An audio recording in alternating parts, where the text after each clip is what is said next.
Assalamualaikum warahmatullahi wabarakatuh. Perkenalkan, nama saya Askal Askia dari kelas 12 MIPA 10 nomor presensi 6. Hari ini saya akan membahas materi biologi tentang mutasi. Silakan disimak video berikutnya. Ini mind map yang sudah saya buat. Mutasi adalah perubahan bahan genetik atau DNA dari suatu organisme yang bersifat menurun. Sekarang kita masuk ke pengklasifikasian dari mutasi itu. Mulai dari yang pertama, yaitu mutasi berdasarkan ukuran. Nah, mutasi berdasarkan ukuran ini dibagi menjadi dua, yaitu ada mutasi kecil dan mutasi besar. Kita masuk ke mutasi kecil. Mutasi kecil atau mutasi G ini adalah mutasi yang disebabkan perubahan susunan basa nitrogen pada nukleotida gen.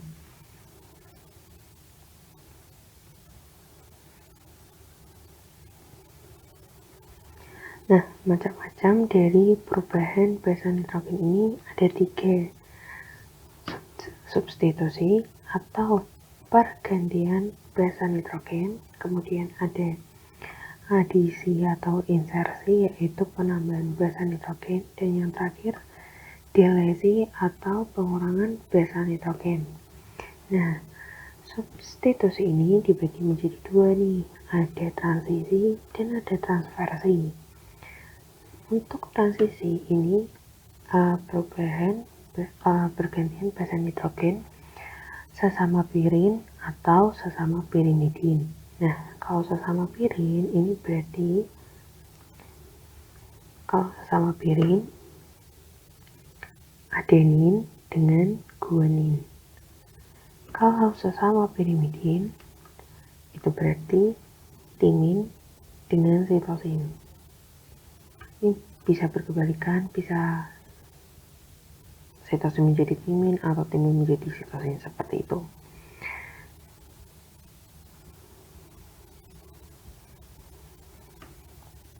Kemudian yang kedua transversi. Nah, kalau transversi ini pergantian basa nitrogen antara pirin dengan pirimidin, begitu pula sebaliknya pirimidin jadi pirin.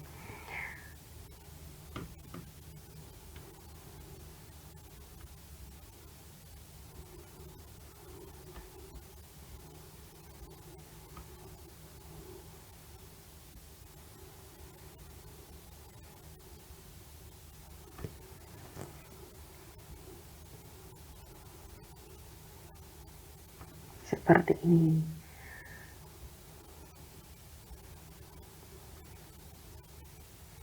Kemudian akan saya lanjutkan ke dampak dari substitusi. Nah, ini dampaknya ada 3.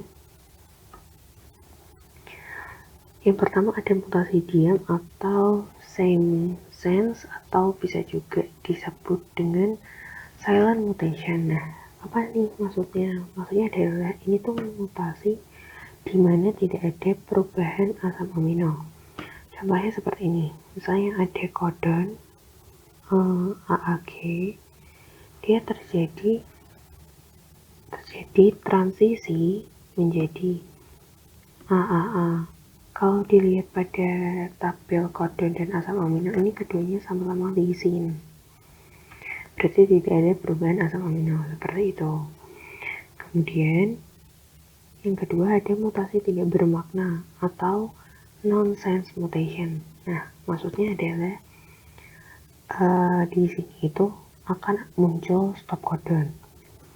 Seperti yang kita ketahui, stop codon itu ada 3, yaitu OAA, OAG, dan OGA. Kemudian yang terakhir ada mutasi salah makna atau missense mutation.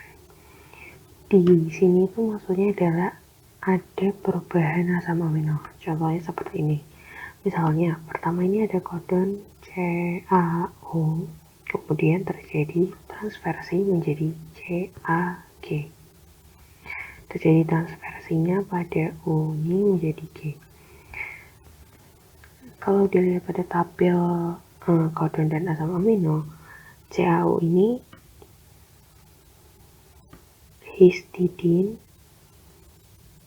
sedangkan CAG ini adalah glutamin. Maka ini terjadi perubahan asam amino. Kemudian akan saya lanjutkan penjelasan mengenai adisi atau insersi atau penambahan rasa nitrogen. Nah, untuk ini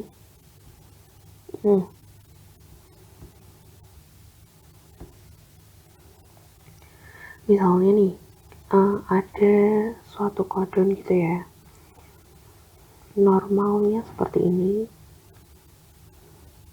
AOG, HAA, GGG, SSS. Misalnya kan adisi ini kan penambahan, misalnya kita ini mau menambahkan guanin di awal nih, kita mau nambah nih, nanti akan bergeser ke kanan menjadi seperti ini, GAO, GAA, AGG, GSS, S, dan seterusnya, kan akan berlanjut. Itu untuk adisi. Kemudian untuk delesi, kodenya yang normalnya masih sama seperti yang tadi. Misalnya ini kita mau membuang G di sini, ini kita akan buang, maka akan menjadi seperti ini.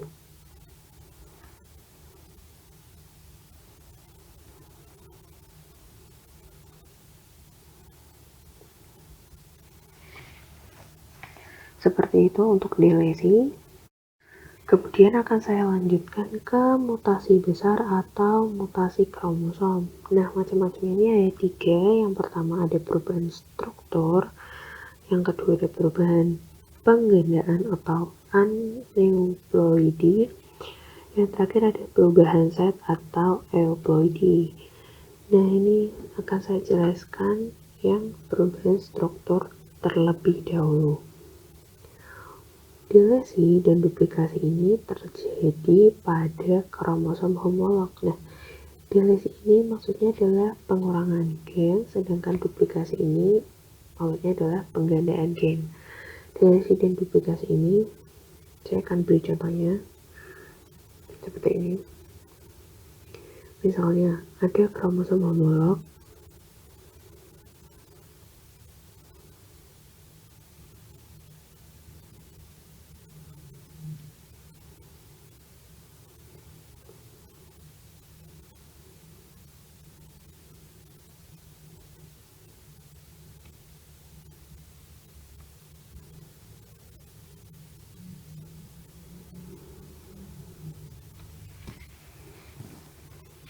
ini kromosom homolognya.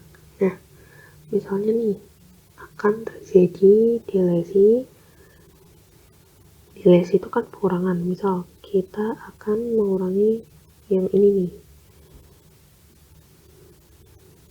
maka setelah terjadi delesi kromosom akan menjadi seperti ini.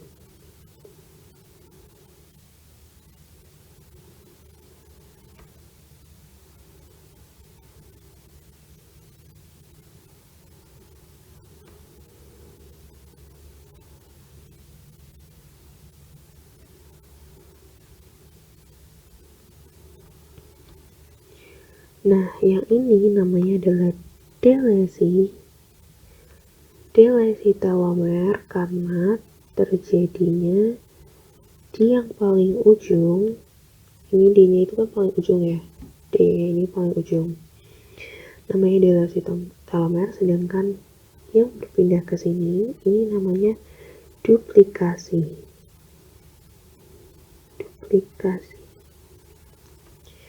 Nah, seperti itu. Kemudian nih, kalau di ujung itu kan namanya delesi telomer. Nah, kalau yang misalnya berpindah itu adalah yang C, ini namanya adalah delesi interkalar, seperti itu. Sekarang akan saya jelaskan yang translokasi. Nah, bedanya ini adalah translokasi itu adalah penambahan gen dari kromosom non-homolog. Kalau tadi itu kan homolog, sekarang non-homolog. Nah, contohnya seperti ini. Ini ada kromosom non-homolog kan. Misalnya nih, akan terjadi translokasi nih. Yang D ini akan pindah ke sini. Nanti kromosomnya akan menjadi seperti ini.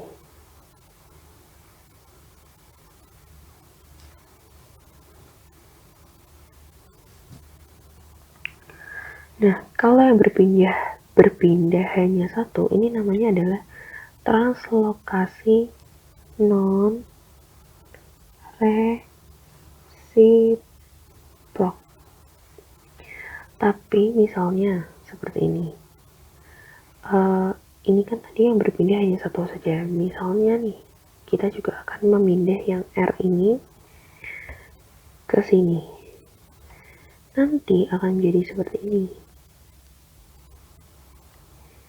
Kemudian ini akan hilang.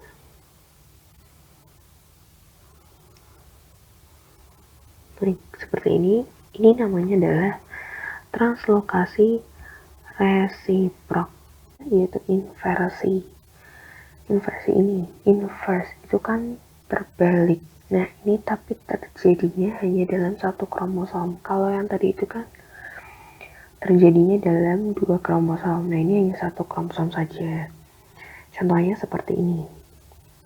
Ini misalnya saya punya kromosom seperti ini. Nah, nanti inversi ini dibagi jadi 2. Saya akan jelaskan dulu yang inversi perisentrik.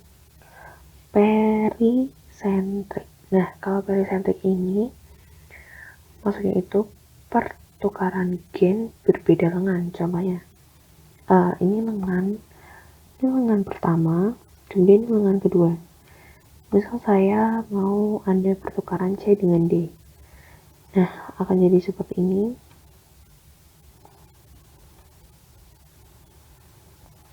Nah, ini namanya inversi perisentrik. Nah, kalau yang parasentrik itu terjadi di satu lengan. Misalnya seperti ini. Tadi kan di beda lengan. Misalnya saya mau E dengan F. E dengan F. Ini saling bertukar. Jadi seperti ini. Ini namanya parasentrik.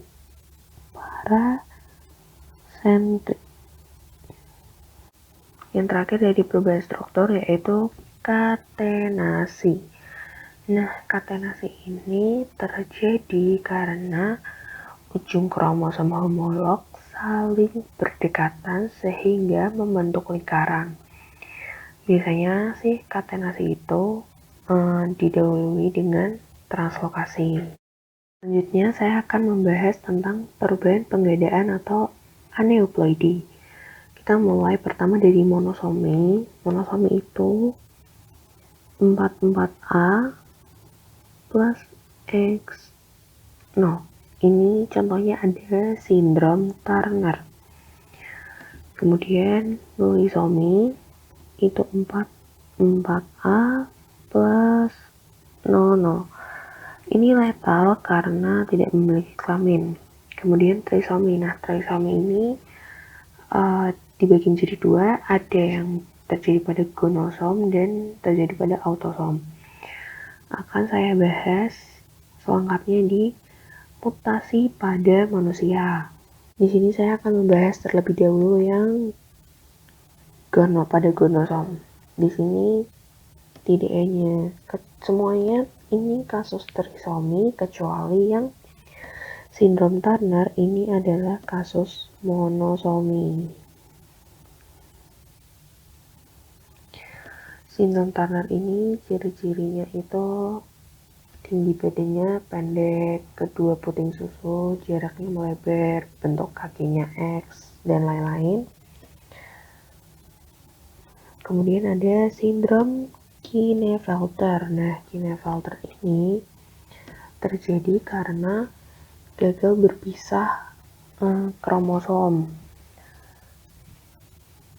nanti akan menjadi 44A plus XXY. Nah, ini ciri-cirinya pria testisnya tidak tumbuh dan tidak menghasilkan sperma.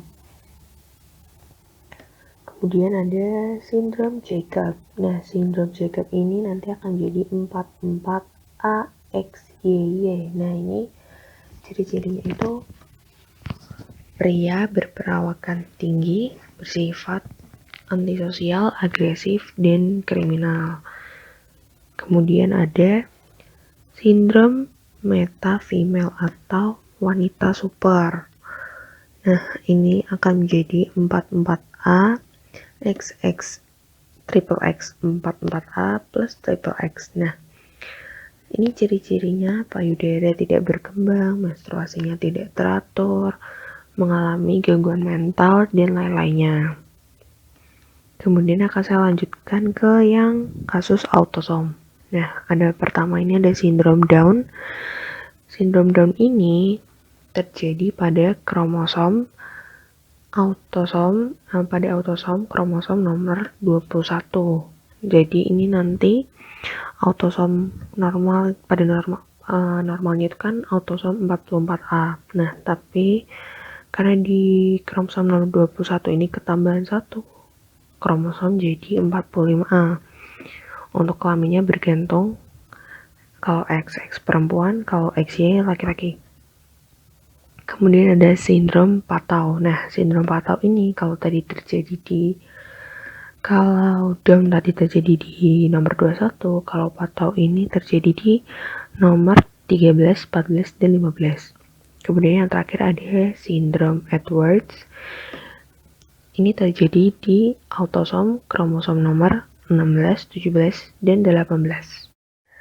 Setelah tadi kita membahas trisomi, sekarang kita akan membahas perubahan set atau euploidi. Nah, euploidi ini adalah perubahan pada jumlah set sehingga pasangan kromosom sel somatis berubah dari 2N atau diploid bisa menjadi N haploid, 3N triploid, 4N, dan seterusnya.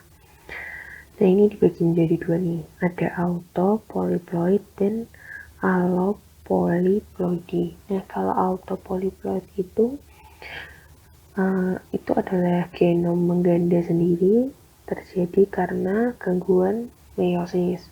Contohnya itu seperti gagal berpisah. Kemudian yang kedua ada allopolyploidy, itu terjadi karena perkawinan dari sel-sel yang jumlah set kromosom dapat lebih kecil atau lebih besar dari normal. Sekarang kita masuk ke pengklasifikasian yang kedua, yaitu berdasarkan asal atau mutasi berdasarkan penyebab. Nah, ini nih ada dua nih.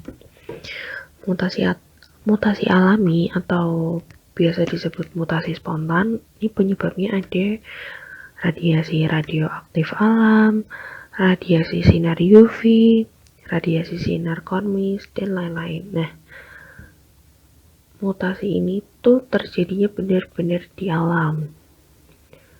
Kemudian yang kedua ada mutasi buatan atau mutasi induksi. Nah, kalau ini mutasi yang terjadi karena pengaruh lingkungan yang abnormal atau bisa juga adanya campur tangan manusia. Misalnya dengan menggunakan radiasi pengion, radiasi bukan pengion, mutagen kimia, atau mutagen lainnya. Yang terakhir ada pengklasifikasian yang ketiga, yaitu mutasi berdasarkan tipe selnya. Pertama ada mutasi somatik. Nah, mutasi somatik ini terjadi pada sel-sel tubuh atau sel soma, bisa zigot, jaringan otot, jaringan saraf, dan lain-lainnya.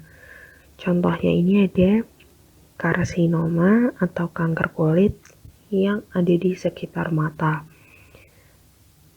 Nah, kalau mutasi somatik ini dia menghasilkan mutan yang tidak diwariskan. Kemudian yang kedua ada mutasi gametik. Nah, mutasi gametik ini terjadi pada sel gamet atau sel-sel kelamin. Bedanya dengan yang sel somatik tadi diwariskan, kalau sel gametik ini menghasilkan suatu perubahan yang dapat diwariskan. Begitu. Sekian dari saya. Mohon maaf apabila ada salah-salah kata. Terima kasih. Wassalamualaikum warahmatullahi wabarakatuh.